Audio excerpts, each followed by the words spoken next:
Salut à tous, j'espère que vous allez bien, très heureux de vous retrouver pour cette nouvelle vidéo. On va continuer de parler de l'équipe de France dans le cadre de ces Jeux Olympiques de Paris 2024. Je vous propose une analyse tactique en images, en vidéo, à l'issue du match face à l'Australie, dernier match de préparation, match qui aura été riche en enseignements. On a pas mal parlé de l'équipe de France, on sort d'une autre vidéo YouTube où je vous avais fait un débrief un petit peu à chaud de ce que j'avais vu après m'être déplacé à Orléans pour voir l'équipe jouer dans un autre match de préparation face au Canada. Vous le savez, comme beaucoup de supporters de l'équipe de France, je suis relativement inquiet pour des points qu'on a déjà développés, qu'on a déjà exposés, qui peuvent se résumer quelque part en 4 grands items. Le premier, c'est tous ces écrans qui sont entre guillemets mal posés, tous ces déplacements en attaque qui quelque part ne servent à rien parce qu'ils ne permettent pas de générer un décalage, de générer un démarquage pour les attaquants sur les adversaires directs, et ça c'est problématique parce que du coup on n'a pas les séparations, on n'a pas les possibilités de contourner comme ça en vitesse ou par des bons écrans sur attaque placée les adversaires directs. Deuxième gros sujet, pareil on en a beaucoup parlé, on va en reparler dans cette vidéo, c'est les limites offensives de la ligne arrière.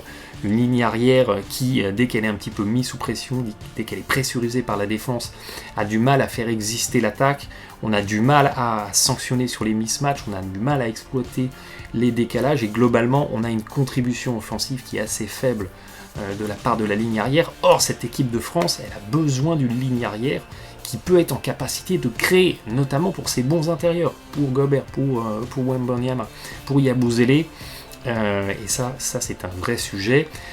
Troisième item, on a des problématiques de spacing, c'est-à-dire qu'on a tendance à un petit peu se marcher sur les pieds, les joueurs veulent couper au même moment dans les mêmes intervalles, tout ça, ça congestionne la raquette, ça congestionne les intervalles, et justement pour faire briller nos intérieurs, pour permettre à un Wembanyama de s'exprimer, mais on a besoin d'étirer l'attaque pour créer des espaces, et au lieu d'avoir quelque chose qui respire, on a quelque chose qui est un peu souvent étouffé. Et pareil, du coup, il en résulte visuellement des attaques qui semblent toujours un peu confuses, pas fluides.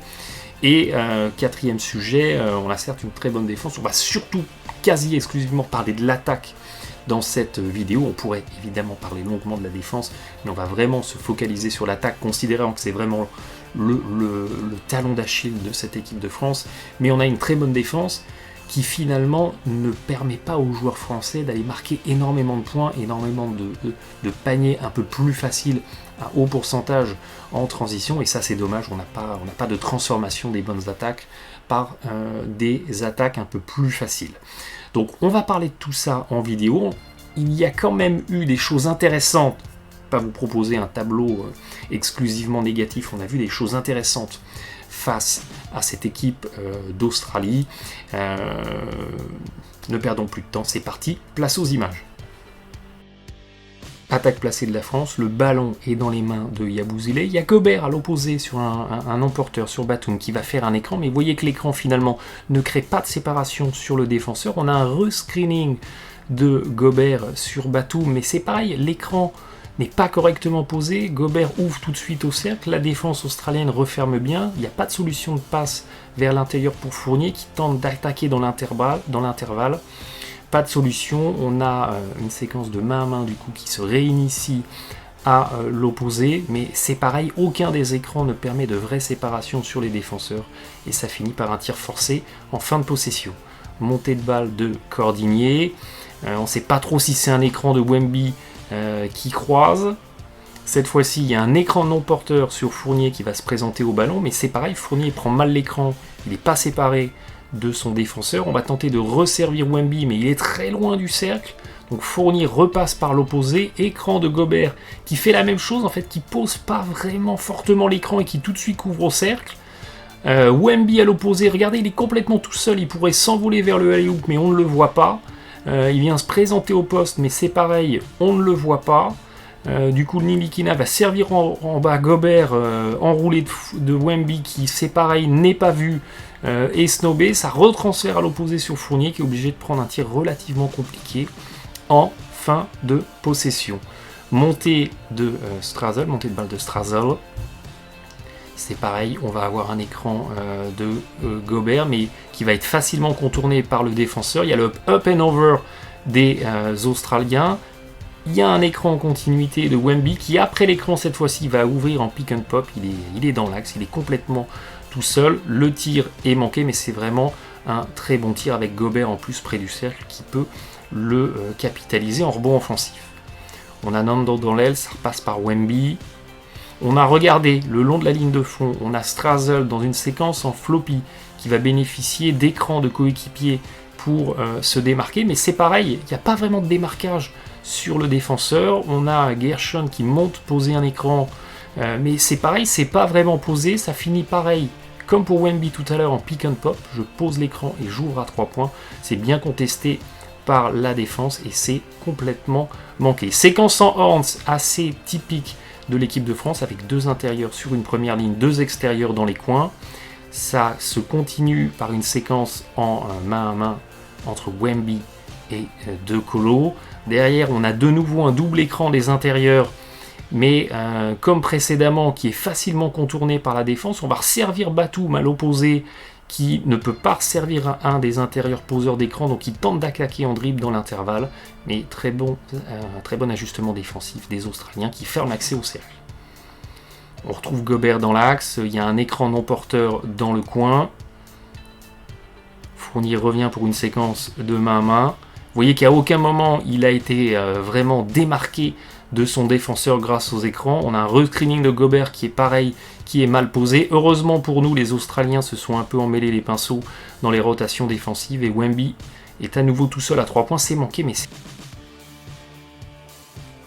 Ok, je vous propose de retrouver maintenant en image les problématiques des extérieurs français dans la pression sur la montée de balle et la création. Ici, Dyson Daniels, très haut, pour bien gêner, pour bien contester Frankie. Ici, Frankie comprend que le défenseur est très haut, il va tenter de le déborder en vitesse. On a un bon drive dans l'intervalle, on a un accès ouvert par le milieu dans la raquette, mais finition un peu soft qui est bien contrée par un intérieur australien. Toujours Frankie très bien tenu par Dyson Daniels, vous voyez qu'il monte très haut pour bien gêner, pour bien contester. Même réflexe de Frankie, attaquer en drive dans l'intervalle, mais regardez le replacement de Daniels qui vient bien se remettre devant, qui vient bien gêner, les finitions un peu soft du français. Heureusement Wemby vendange, mais bien gêné par les Australiens. Daniels, toujours lui, pression très haute, très forte sur la montée de balle pour gêner, pour faire perdre du temps, pour faire perdre des secondes sur l'horloge.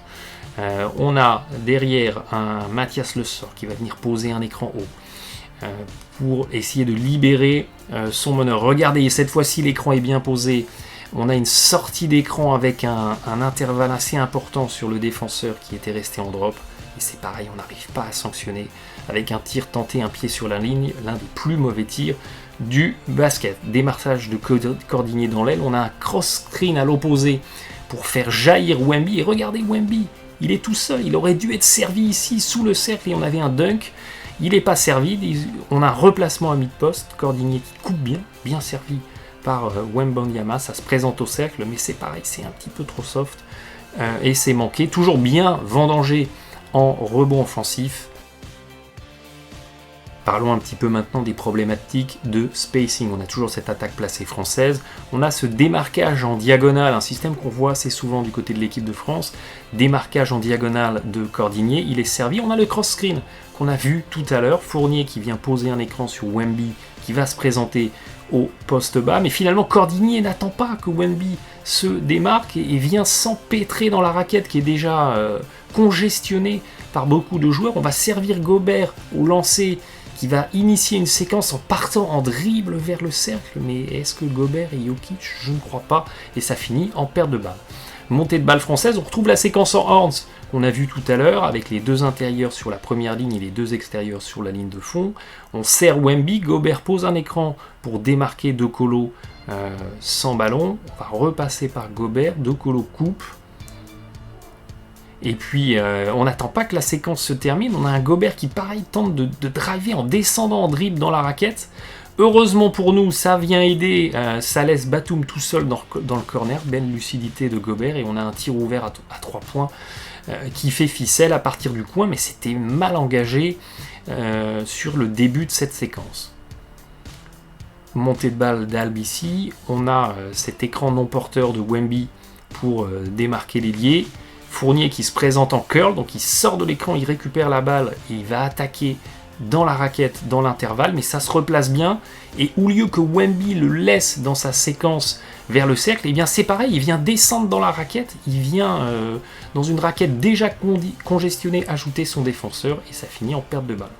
Même séquence que tout à l'heure, regardez, le démarquage en diagonale, on va servir le joueur qui jaillit, il y a le cross screen en bas, cette fois-ci au bénéfice de Yabusele qui vient se présenter au poste bas.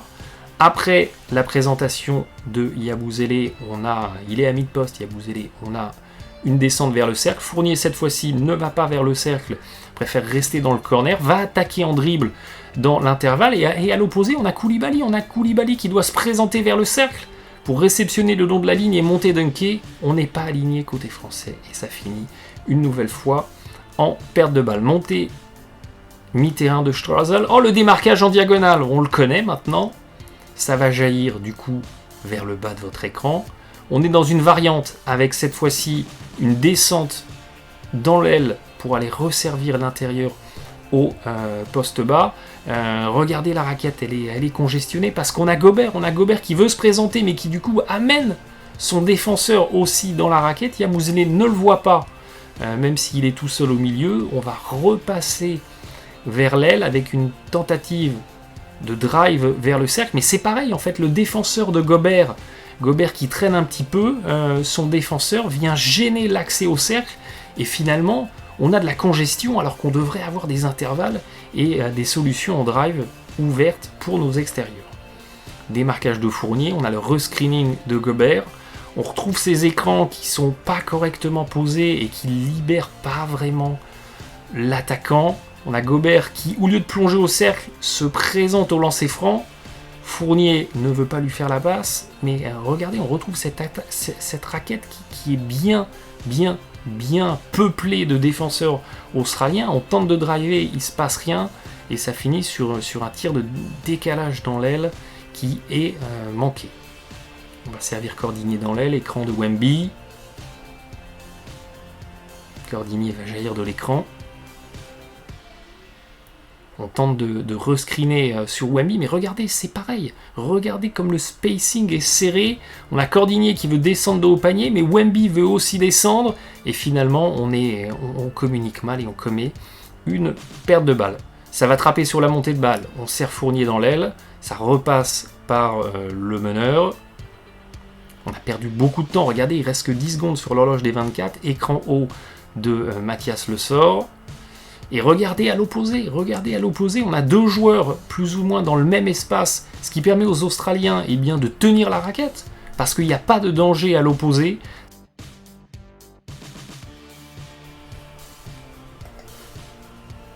On a aussi vu des belles choses face à l'Australie, et je vous propose d'en parler en vidéo. On a ici ces petits écrans non porteurs à l'opposé avec une séquence en curl. Finalement, le joueur qui devait bénéficier du curl va poser un écran descendant. Ça communique mal côté australien, et belle lecture des Français qui trouvent Wemby absolument seul à 3 points, qui sanctionne en ficelle. Haute séquence passée ici, montée de balle des Français. Fournier vient la récupérer en main à main. On a l'écran haut de Wemby sur le porteur de balle. On trouve ces écrans qui n'en sont pas vraiment, mais en tout cas Wemby derrière ouvre bien, il se présente au poste. Finalement Fournier transfère à l'opposé. Regardez Koulibaly, il a un énorme intervalle du coup pour attaquer sur sa droite le long de la ligne de fond. On a failli se marcher sur les pieds encore, on retrouve ces séquences de spacing où tout le monde veut aller dans la raquette au même moment. Finalement, bonne fixation de Koulibaly qui retrouve Wemby. On était pas loin de la catastrophe, mais ça finit finalement quand même par un bon panier pour la staff française. Écran haut de Wembanyama sur le porteur de balle. On retrouve ces écrans qui servent à rien. Regardez, ça crée pas de séparation parce qu'on les pose mal, parce qu'on ouvre très vite. Il y a une séquence pour De Colo le long de la ligne de fond. Cette fois-ci, De Colo, au lieu de venir pour le main à main, monte poser un écran sur Wembanyama. C'est intéressant, ce dernier pose le dribble. Et là, regardez, il a deux solutions de passe. Soit une passe dans le corner pour un 3 points, soit pour resservir le copain dans une relation intérieure-intérieure, et ça finit en alley-oop. Voilà ce qu'on veut voir. Voilà des bons intervalles, des bons espaces. On sert Wemby au poste haut, on a Le Sort qui va monter, poser un écran sur lui dans le dos de son défenseur, et on a Wemby qui ouvre de l'autre côté, Le Sort qui ouvre bien, et c'est pareil, là on a deux solutions de passe, soit resservir Le Sort, soit servir le copain qui est tout seul dans le corner. Bon écran descendant de Cordinier qui empêche le close-out, et ça finit en 3 points, ça finit en ficelle. On retrouve Wemby en poste haut, il va venir poser un écran pour démarquer un coéquipier qui va se présenter dans le poste de l'ailier. Ça finit sur la fameuse séquence en main à main qu'on a beaucoup vu déjà jusqu'à présent. On a un rescreening derrière, et regardez, on retrouve le schéma en horns, de l'équipe de France.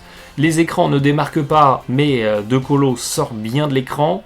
Et regardez, on a deux Français qui veulent couper en même temps dans la raquette. Résultat, eh bien, on se marche sur les pieds. On retrouve ces problématiques de spacing. Belle lucidité quand même des Français qui remettent en place, qui repassent par l'extérieur. Wemby qui va fixer en dribble parce qu'on est quand même en fin de possession. Backdoor pour Cordinier qui se présente bien au cercle. Et on trouve un dunk en fin de possession. Montée de balle de Francky. Cette fois-ci, on est arrivé vite sur la mi-terrain, donc on a le temps de mettre en place. Oh, la séquence en horns de l'équipe de France. On a Gobert qui pose pas vraiment l'écran et qui tout de suite coupe vers le cercle. On va utiliser Wemby en relais, et là on l'a le high-low. Là on l'a la relation intérieure. Une ligne arrière qui a du mal à apporter, mais qui a pu, notamment avec Fournier et De Colo, apporter de bonnes choses face à l'Australie. On a regardé ici 3 joueurs le long de la ligne de fond. C'est des petites séquences en floppy où on va avoir des multiplicités d'écrans pour essayer de démarquer un joueur. Ici, c'est Fournier qui se présente pour un curl. Il est bien servi. Et voilà, on a une séquence facile, clé en main, avec un panier relativement ouvert face au cercle. Montée de balle de Strazel. On retrouve la petite séquence en hands de l'équipe de France. On va servir Gobert. Il y a un double écran à l'opposé. Le joueur sans ballon vient se présenter de l'opposé, on retrouve le main à main, on a le rescreening de Gobert, mais on retrouve ces écrans qui n'en sont pas vraiment. On n'a pas pris l'écran la première fois, on le prend la deuxième fois. Gobert, il ouvre tout de suite vers le cercle, il coupe vers le panier, mais regardez, il y a une bonne aide, c'est comme ça que défend l'Australie, hein. Il y a une bonne aide des Australiens, et belle lecture de Fournier, qui a compris que c'était venu aider depuis l'opposé et qui va servir Batum tout seul dans le corner. Belle lecture, belle lucidité. Drive de Fournier, ça remet en place sur Francky. On va aller servir Wembanyama à mi-poste. Derrière, on a un écran non porteur de Francky pour aller libérer Fournier. On a une petite séquence en main à main, et cette fois-ci, on a un écran qui crée une séparation. Derrière, les Australiens n'ont pas anticipé, on n'est pas monté. Il ne faut pas se poser de questions, réception-tir. Et ficelle, belle exécution. Montée de balle de Strazel. Finalement, ça repart sur cette séquence en hands qu'on commence à connaître maintenant. Vous l'aurez compris. On va cette fois-ci servir Yabusele. Il y a toujours ce double écran à l'opposé pour aller démarquer le joueur qui jaillit du coin. Ça se représente pour le main à main. Il y a une mini séparation qui se crée sur le défenseur, mais on a changé. On a un rescreening de Le Sort, et De Colo sort bien de l'écran. Regardez, on est resté en drop côté australien. De Colo, il est tout seul, il est dans l'axe, il est à 3 points, et ça fait ficelle. C'est simple le basket. Remise en jeu latérale, on va servir Wemby, ça fixe en dribble. On a encore De Colo qui pose un écran sur Wemby, j'aime bien ces séquences, c'est intéressant. Derrière ça ouvre, on repasse par De Colo, il y a un écran en continuité de Gobert. De Colo, il fixe bien. Regardez, on retrouve le péché mignon du spacing. On a deux Français qui coupent au même moment dans l'intervalle, mais finalement Wemby a su s'arrêter au bon moment pour pouvoir permettre à De Colo de lancer Gobert. Allez, écran haut, toujours de Gobert. Vous voyez qu'on monte très haut, poser ces écrans, ça permet aux Australiens de rester en drop. On a inexplicablement Francky qui vient se présenter dans la raquette, donc qui gêne un peu la possibilité pour Gobert d'ouvrir. Heureusement, belle lecture de Colo. La raquette est bouchée, mais on a trouvé le copain tout seul dans le coin. Et ça finit en fixation 3 points. Relation intérieure avec Gobert. Alors à chaque fois qu'il pose le dribble sur la ligne à 3 points, ça me fait un petit peu peur. Mais on a ici un rescreening. Ça repasse par De Colo. De Colo qui va fixer, et regardez, là on a un spacing correct, il y a plusieurs solutions de passe. On va les décaler dans le coin, parce que les Australiens ils flottent beaucoup à l'opposé, et on sanctionne. Belle fixation de Colo, belle lecture, et on a un bon tir à la clé. Montée de balle de Strazel, ça repasse par l'intérieur. On a un petit écran descendant pour aller libérer l'ailier, qui du coup va remonter, va croiser. Séquence de main à main, rescreening de Le Sort, une séquence qu'on a beaucoup vue. Et là, on a De Colo qui sort des écrans et qui a des solutions de passe. Retrouver son intérieur, servir dans les coins pour un 3 points, c'est ouvert, c'est flou. Ça paraît très basique, mais on a aussi vu des bonnes séquences de transition de l'équipe de France sur ce match. Ça n'a pas toujours été le cas. Ici, on a une solution en 2 contre 1, fixation de Wemby, on sert Francky. Ouais, c'est tout simple. Mais l'équipe de France n'a pas su toujours le faire. Là, on le voit, même chose, ça drive, ça fixe dans l'intervalle, ça décale pour le joueur qui est tout seul à 3 points. Ça paraît extrêmement basique, mais c'est des paniers comme ça, tout simple, en transition, en jeu rapide, avec des fixations, avec des drives, des décalages. Et c'est à l'initiative des arrières, on a besoin des arrières qui fixent, qui focalisent la défense sur eux pour décaler et pour servir sur les coéquipiers qui sont laissés plus seuls. Je vous propose maintenant en bonus un petit point sur les 2 dernières séquences du match qui ont fait couler beaucoup d'encre, ou en tout cas beaucoup de pixels sur les réseaux sociaux. On est à un tout petit peu plus de 2 secondes de la fin, temps mort des Australiens, et ce rictus de confiance sur la tête du coach australien était un indicateur qui la laisse passer quelque chose. On est beaucoup moins serein et confiant du côté de Collet. Donc il y a remise en jeu des Australiens, la ligne de fond. L'idée, c'est de créer un leurre avec ce joueur-là qu'on attend évidemment pour se présenter côté ballon. Mais c'est pas du tout le cas. Il va faire un écran dans le dos de Colo. Daniel se présente au cercle. Les Français sont convaincus que ça va se passer à l'opposé. Regardez Wemby, il ne sait même pas que Daniel s'est présenté sous le cercle alors qu'il aurait dû anticiper, descendre et gêner. Daniel s'est bien servi. Et on trouve comme ça un panier relativement facile, tout près du cercle. Et évidemment, c'est rageant, d'autant qu'un petit peu plus tôt dans la rencontre, la télévision l'a raté à la réal, mais ils nous avaient déjà fait le coup, les Australiens, avec un écran dans le dos de Daniels qui jaillit du poste haut pour aller bénéficier d'un lay-up. Sortie de temps mort des Français, on a mis en place une petite séquence en stack. Alors, inexplicablement, alors que c'est le début de la séquence, on a Batum qui demande à Gobert de se repositionner de l'autre côté. Résultat, on n'est plus en stack. Le début du système capote. On a compris que Nilikina, il s'écarte et qu'il va servir à rien, en fait. C'est un leurre, il est juste là pour écarter le défenseur. L'idée initiale, c'était un double écran pour Batum qui se présente au ballon. Et il est tout seul. Donc on ne comprend pas pourquoi Batum n'est pas servi ici. Il était relativement seul. Della Vedova, du coup, arrive un peu tard, mais vient contester la passe. On retrouve du coup et Gobert et Wemby. Et pourquoi Gobert vient demander le ballon ici à 6 mètres? Il va prendre la balle et tenter un fade-away à 6 mètres. Il aurait dû ouvrir vers le cercle et plonger. Résultat, un peu en fin des 5 secondes, on va servir Wemby très loin, très contesté. Il n'est absolument pas démarqué et ça finit en tir absolument banané. Donc, à titre personnel, je suis beaucoup plus embêté par cette séquence en sortie de temps mort pour la gagne qui est dessinée par Vincent Collet et qui est mal exécutée et qui ne permet aucun démarquage que le fait d'avoir laissé Nando De Colo sur le terrain quand il y a le ballon de Dyson Daniels, surtout que les Australiens, sur les 2 possessions précédentes, ont été victimes d'un stop défensif des Français. Il y a un tir de Pat Limits qui ne rentre pas, on n'arrive pas à sécuriser le rebond. Derrière, il y a un drive de Josh Giddey qui est contré, on n'arrive pas à sécuriser le rebond. Donc on sort de 2 stops défensifs avec le même 5 sur le terrain. Malheureusement, ça craque sur le 3e. Mais moi, ce qui me fait vraiment enrager, c'est cet ETO, c'est cet after timeout sur la dernière possession qui était pour le coup pas bien dessiné. Pour moi, c'est trop compliqué. On a même le sentiment que les joueurs ne savaient pas trop ce qu'ils devaient faire. Vous voyez Batum qui vient repositionner Gobert qui vient demander la balle à 6 mètres alors que jamais on va lui faire. Et qu'est-ce qu'il va tenter? Un fadeaway, un bras roulé à la Jabbar à 6 mètres. Ça n'a aucun sens. Et ça, à mes yeux, c'est un petit peu plus décevant que ce qu'on a pu voir sur le reste du match. Donc voilà pour cette vidéo. Comme vous l'avez vu, on a toujours, et ça c'est un petit peu mon point d'inquiétude, on a toujours des sujets qui sont assez récurrents avec l'équipe de France, on en a déjà beaucoup parlé. On a vu un petit peu de mieux sur ce match, notamment via De Colo qui a pu apporter sur les minutes qu'il a passées sur le terrain, ce qui peut nous manquer par séquence sur la ligne arrière, avec notamment de la bonne fixation, des bons décalages, des bonnes lectures pour aller servir les coéquipiers. Fournier l'a fait aussi un petit peu, c'était intéressant à voir dans la durée ce que cette équipe pourra proposer. Il y a quand même beaucoup de lacunes. On est au contact dans ce match grâce à une adresse à 3 points qui aura été en rendez-vous sur la rencontre, avec cette attaque offensive placée qui est relativement brouillonne.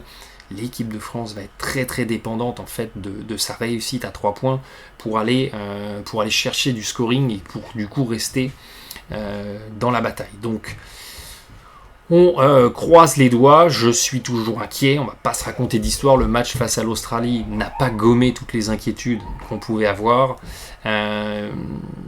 Gardons en tout cas l'espoir. Il y a eu des petits éclairs face à l'Australie qui peuvent être intéressants.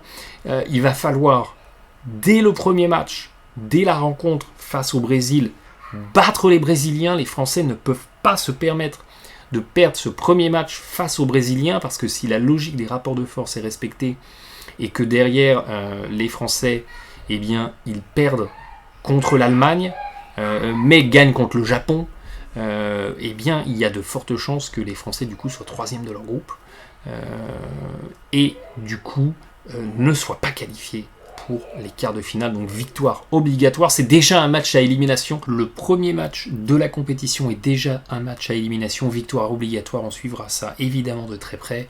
Évidemment aussi, bon match à tous.